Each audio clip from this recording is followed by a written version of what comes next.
اعوذ باللہ من الشیطان الرجیم، بسم اللہ الرحمن الرحیم۔ عائشہ اسلامک ہسٹری کی پیاری بہنوں اور بھائیوں، السلام علیکم ورحمۃ اللہ وبرکاتہ۔ تمام تعریفیں اللہ کے لیے، وہی نیک لوگوں کا ولی ہے۔ میں گواہی دیتی ہوں کہ اللہ کے سوا کوئی معبود برحق نہیں، وہ یکتا ہے، اس کا کوئی شریک نہیں۔ اور میں یہ بھی گواہی دیتی ہوں کہ ہمارے نبی حضرت محمد مصطفیٰ صلی اللہ علیہ وآلہ وسلم اللہ کے بندے اور آخری رسول ہیں۔ یا اللہ ان پر اور ان کی آل پر اور تمام صحابہ کرام پر اپنی رحمتیں، برکتیں اور سلامتی نازل فرما، آمین۔ میری بہنوں اور بھائیوں، آج کی اس ویڈیو میں آپ کے ساتھ بہت ہی خاص عمل شیئر کرنے جا رہی ہیں، لیکن اس سے پہلے میں آپ کے ساتھ نبی پاک صلی اللہ علیہ وآلہ وسلم کے حسن و جمال کا معجزہ، ایمان افروز واقعہ شیئر کرنے جا رہی ہوں۔ جیسے کہ حضرت حلیمہ سعدیہ رضی اللہ عنہا فرماتی ہیں کہ میں جب مکہ معظمہ میں پہنچی اور حضور نبی کریم صلی اللہ علیہ وآلہ وسلم کے گھر آئی تو میں نے دیکھا کہ جس کمرے میں نبی پاک صلی اللہ علیہ وآلہ وسلم تشریف فرما تھے وہ کمرہ سارا چمک رہا تھا۔ میں نے حضرت آمینہ سے پوچھا، کیا آپ نے اس کمرے میں بہت سے چراغ جلا رکھے ہیں؟ تو حضرت آمینہ نے جواب دیا، بلکہ یہ ساری روشنی میرے لہتے جگر پیارے بچے حضرت محمد مصطفیٰ صلی اللہ علیہ وآلہ وسلم کے چہرے کی ہے۔ تو حضرت حلیمہ سعدیہ فرماتی ہیں کہ میں اندر گئی اور نبی پاک صلی اللہ علیہ وآلہ وسلم کو دیکھا اور آپ صلی اللہ علیہ وآلہ وسلم سیدھے لیٹے سو رہے تھے اور اپنی مبارک ننھی انگلیاں چوس رہے تھے۔ میں نے آپ صلی اللہ علیہ وآلہ وسلم کا حسن و جمال دیکھا تو فریفتہ ہو گئی اور حضور نبی کریم صلی اللہ علیہ وآلہ وسلم کی محبت میرے بال بال میں رچ گئی۔ پھر میں نے نبی پاک صلی اللہ علیہ وآلہ وسلم کے سر انور مبارک کے پاس بیٹھ گئی اور نبی پاک صلی اللہ علیہ وآلہ وسلم کو اٹھا کر اپنے سینے سے لگانے کے لیے ہاتھ بڑھایا تو نبی پاک صلی اللہ علیہ وآلہ وسلم نے اپنی چشمان مبارک کھول دی اور مجھے دیکھ کر مسکرانے لگے۔ اللہ اکبر! میں نے دیکھا کہ اس نور بڑے منہ پر ایک ایسا نور نکلا کہ جو آسمانوں تک پہنچ گیا۔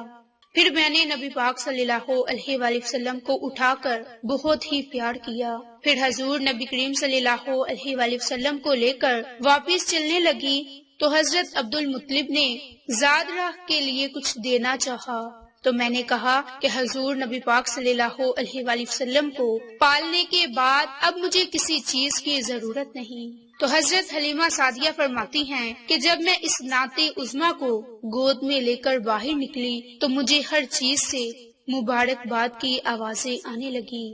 اے حلیمہ سعدیہ، رضایت محمد مصطفیٰ صلی اللہ علیہ وآلہ وسلم کی تجھے مبارک ہو۔ پھر جب میں نے اپنی سواری پر بیٹھی تو میں کمزور سواری میں بجلی جیسی طاقت محسوس کی کہ وہ بڑی بڑی توانا اور اونٹنیوں کو پیچھے چھوڑنے لگی اور سب حیران رہ گئے کہ حلیمہ سعدیہ کی سواری میں یکدم یہ طاقت کیسے آ گئی۔ تو سواری خود بولی کہ میرے پستے اولین اور آخرین کے سردار محمد مصطفیٰ صلی اللہ علیہ وآلہ وسلم سوار ہیں، انہی کی حرکت سے میری کمزوری جاتی رہی اور میرا حال اچھا ہو گیا۔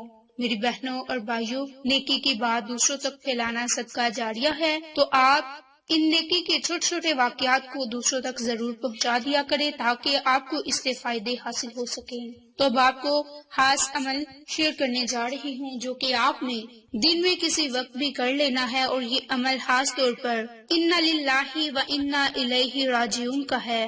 جو شخص اس عمل کو صبح کے وقت یا پھر شام کے وقت کرے گا تو اللہ پاک اس کی تکالیف، پریشانیاں اور دکھ ختم فرما دے گا، کیونکہ صبح دن کا آغاز جب ہوتا ہے اور اس میں کوئی بھی شخص صرف چند منٹ کے لیے انا للہ و انا الیہ راجعون ان قرآنی کلمات کو پڑھے تو اللہ پاک دن بھر کی اس کی تکالیف، پریشانیوں کو ختم فرما دیتا ہے۔ کیونکہ اللہ پاک قرآن میں سورۃ بقرہ کی آیت میں فرماتے ہیں، جس کا ترجمہ کچھ یوں ہے، اے ایمان والو، مصیبت کے وقت صبر اور نماز کے ذریعے اللہ کی مدد مانگو، بے شک اللہ صبر کرنے والوں ہی کا ساتھی ہے۔ اور جو لوگ اللہ کی راہ میں مارے گئے انہیں کبھی بھی مردہ نہ کہنا، بلکہ وہ لوگ زندہ ہیں مگر تم ان کی زندگی کی حقیقت کا کچھ بھی شعور نہیں رکھتے، اور ہم تمہیں کچھ خوف اور بھوک سے اور مال اور جانوں اور پھلوں کی کمی سے ضرور آزمائیں گے۔ اے محمد مصطفیٰ صلی اللہ علیہ وآلہ وسلم، ایسے صبر کرنے والوں کو کہہ دیجئے کہ جب ان پر کوئی مصیبت آ پڑے تو وہ بے ساختہ پکار اٹھیں، ہم تو اللہ ہی کے ہیں اور ہم اس کی طرف لوٹ کر جانے والے ہیں۔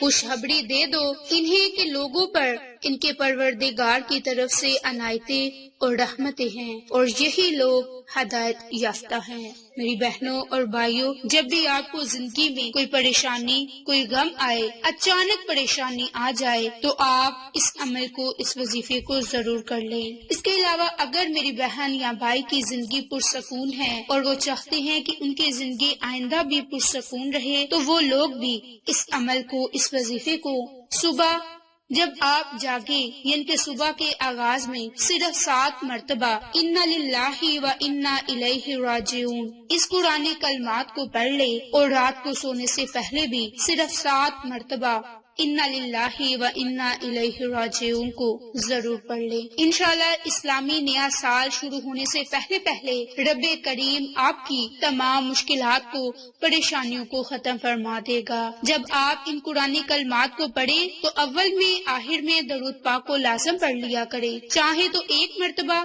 چاہے تو 2 مرتبہ، چاہے تو 3 مرتبہ، لیکن آپ نے درود پاک کو لازم پڑھنا ہے۔ پھر آپ نے اس مختصر سی دعا کو پڑھ کر رب کریم سے اپنی کسی بھی مشکلات کے لیے، کسی بھی پریشانی کے لیے دعا مانگنی ہے۔ اس کے علاوہ اگر کوئی بھی چھوٹی ہو یا بڑی پریشانی، اس سے نجات پانا چاہتے ہیں تو اس کے لیے بھی آپ 7 مرتبہ اس دعا کو پڑھ لیں۔ انشاءاللہ نیا اسلامی سال شروع ہونے سے پہلے رب کریم آپ کی زندگی کی تمام پریشانیوں کو، مصیبتوں کو، غموں کو ختم کر دے گا، کیونکہ ان قرآنی کلمات کی بہت ہی زیادہ برکات ہے، اور صرف اس کے لیے آپ کو 5 منٹ لگیں گے۔